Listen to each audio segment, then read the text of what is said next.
Hi, I'm Tasha with One Big Happy Life on behalf of the Financial Diet, and this is the Lifestyle Fix brought to you by Skillshare. With my 40s being just a few years away, I've been thinking that maybe it's time to start investing in a proper skincare routine. So I decided to do an experiment where I pitted drugstore beauty against luxury beauty to see who wins. For 2 weeks, I used a $300 skincare routine on one side of my face and a $30 drugstore routine on the other side, and I'm sharing the results and my thoughts with you today. First, let me give you a quick background on my skin and what my routine looked like before this little experiment. I have really dry skin and my skin tone is uneven. I'm darker around my mouth, the perimeter of my face, and around my eyes. I don't wear makeup on an average day, but I do wear makeup on days like today where I shoot videos, so generally 2 to 3 days a week. I'm lucky in that I've never had a problem with acne, but I do get one or two small pimples around that time of the month, or if a cleanser isn't doing a good job of removing residual makeup.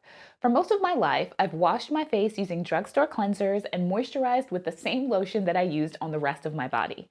In my 30s, I decided to start using face creams, and I've been using the Olay Regenerist day and night cream off and on for the past few years. The problem was that my skin still felt pretty dry, especially in the winter, and I couldn't really tell a difference with my skin when I was using it versus when I wasn't. So I decided to do a little experiment and pit the drugstore products against the expensive skincare products to see if I'd see noticeable results. So let the $300 luxury skincare versus $30 drugstore skincare battle royale begin. First, let's talk about the products that I chose for the $30 routine. I have to start out by saying that it was really challenging to put together a routine sticking to a $30 budget.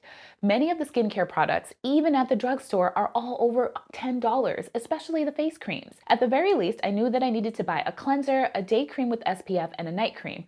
Or I could also get a non-SPF face cream for day and night and then a sunscreen for daytime use. For my cleanser, I chose the Olay Regenerist Cream Face Cleanser, which cost $9. I liked that this cleanser included gentle daily exfoliation, especially because I knew that my budget wouldn't stretch to include a separate exfoliant. I opted to go for a day cream and a night cream because it was the most cost effective. For my day cream, I chose Neutrogena's Daily Moisturizer with Sunscreen for $12. I chose it because, well, the price was right.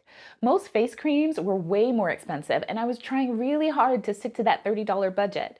Secondly, it had a really high SPF with SPF 50. Most of the other more expensive drugstore products had SPF 25 or below, and it promised to keep my skin moisturized all day. For my night cream, I chose the Botanics All Bright Hibiscus Hydrating Night Cream, which costs $12. It claims to have natural exfoliating alpha hydroxy acids that create a smoother, brighter, and healthy looking skin tone.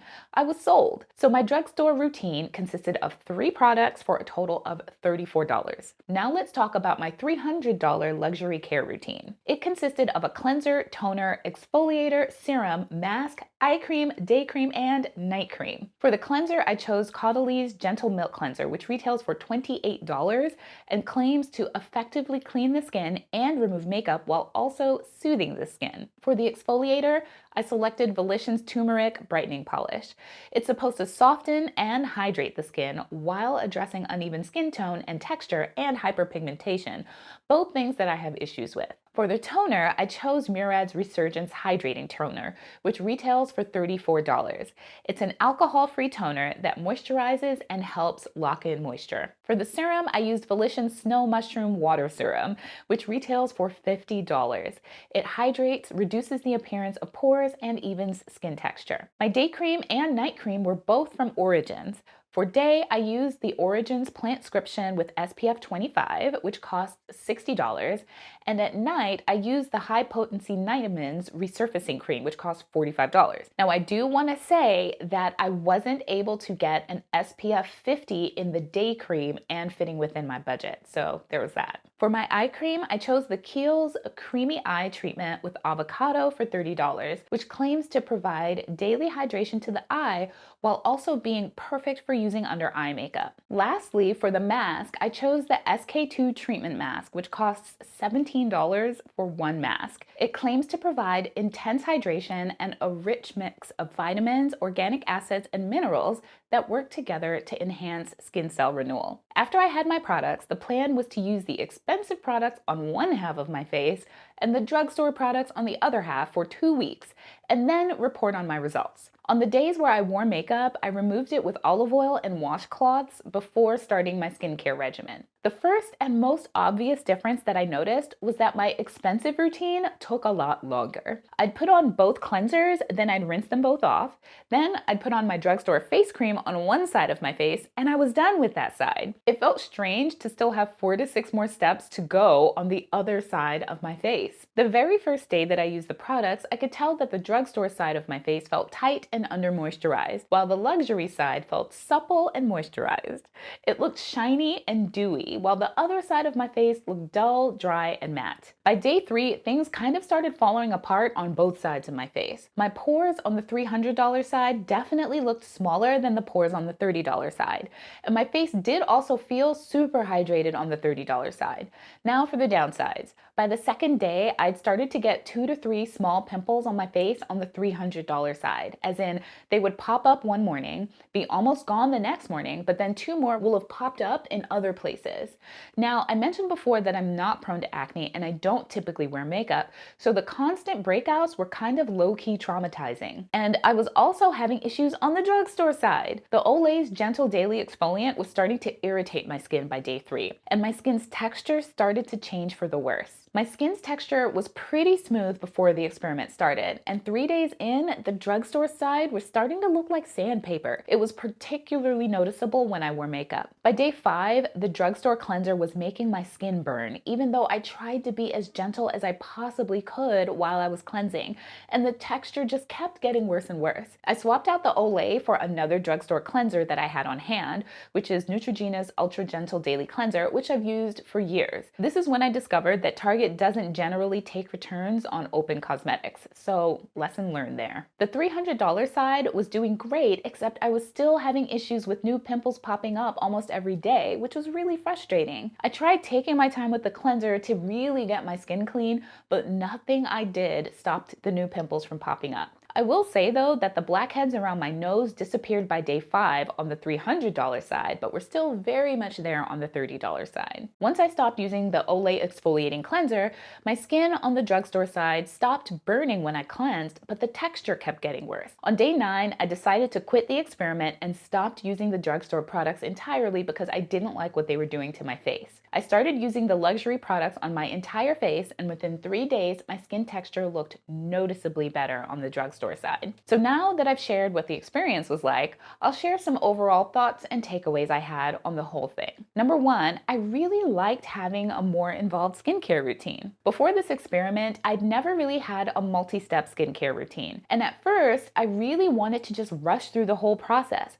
But after a few days, I found myself really enjoying that time and savoring putting the products on my skin. I work full-time, I run a business, I have a family to care for, so it was nice to have dedicated time before bed where I could just focus on myself. Skincare is definitely self-care. The luxury products all had beautiful packaging, a pleasant texture, and smelled amazing but not overpowering. Sure, none of that matters when it comes to effectiveness, but it sure added to that feeling of being pampered, which was nice. And while I don't think that you need to buy luxury products to create a multi-step skincare routine, it's far more challenging to do that on a $30 budget and actually have products that work. Number 2, it's not the price tag of the product that matters, but whether you can see measurable results on your own skin. While overall, I would say that I had better results on the luxury skincare products side than on the drugstore side, I wouldn't say that all of them are equally effective or necessarily more effective than drugstore brands, but I will say that they were overall gentler on my skin than the drugstore products. It's been a few weeks since I did the experiment, so I can tell you that it was the Caudalie Gentle Milk Cleanser that was actually causing my breakouts. It was a little too gentle and a little too milky and left layers of residue on my face that caused mild breakouts. Once I swapped it out for my normal cleansers, La Roche-Posay on makeup days and Neutrogena on my non-makeup days, my breakouts went away. I've tried a lot of drugstore moisturizers, and none of them have moisturized my skin as well as pricier products. But that might not be your experience because everyone's skin is different. Number 3, know the store's return policy before you buy. The biggest drawback I had with the drugstore products is that there was no way for me to try them before I bought them. I purchased all of the luxury brands at Sephora, where I had an opportunity to test them out on my hand and to even take home a sample to see how my skin would react before I committed to the full purchase. And I could always take back any product within 60 days for a full refund or after 60 days for store credit. I made the mistake of purchasing my drugstore skincare products from Target, which does not have a generous return policy when it comes to items that have already been opened. Instead, I should have gone to Ulta, Rite Aid, or CVS, which all allow you to return your open skincare items within the return period, no questions asked. So now let's talk about my favorite products from this experiment and whether or not I'd buy them again. The Murad toner smells amazing and left my skin feeling ultra hydrated. I will definitely buy this toner again, and I expect that one bottle will last around 4 months. The Volition Mushroom Serum really did hydrate my skin, and while it will certainly be a product that I will consider purchasing in the future, I'm so new to serums that I'm not willing to commit to one just yet without trying a few others first. I also really liked the SK2 mask. It felt amazing on the half of my skin that I used it on, but spending $17 per week on a skincare mask just doesn't fit in with my financial priorities right now. So as much as I loved it, it's a no for me right now. And of course, the Neutrogena Gentle Cleanser will probably always be a beauty staple of mine. It's effective and it's reasonably priced. None of the other products really stood out to me as particularly being worth the price, even the drugstore products. But again, everyone's skin is different, and even though something didn't work for me, doesn't mean that it won't work for you. So now that we've talked about how to manage your skin, let's talk about another great place to learn other life skills, Skillshare. Skillshare is an online learning community with thousands of classes in design, business, technology, and more. Premium membership gives you unlimited access to high-quality classes on essential topics, so you can improve your skills, unlock new opportunities, and do the work you love. Looking to master managing big projects with multiple moving parts? Check out Brett Harned's class, Introduction to Project Management, Methods and Tactics for Success, where you'll learn how to optimize whatever project you're working on, whether it's orchestrating a dinner party at home or leading a product team. Click the link in the description box to join the millions of students already learning on Skillshare today, and to take advantage of a special offer just for TFD viewers. The first 500 visitors will get 2 months of unlimited access to over 25,000 classes for free. Act now so you don't miss out and start learning today. Thank you so much for watching. Be sure to hit that subscribe button and the notification bell, and tune in here every single Friday for another new episode of The Lifestyle Fix. See you next week.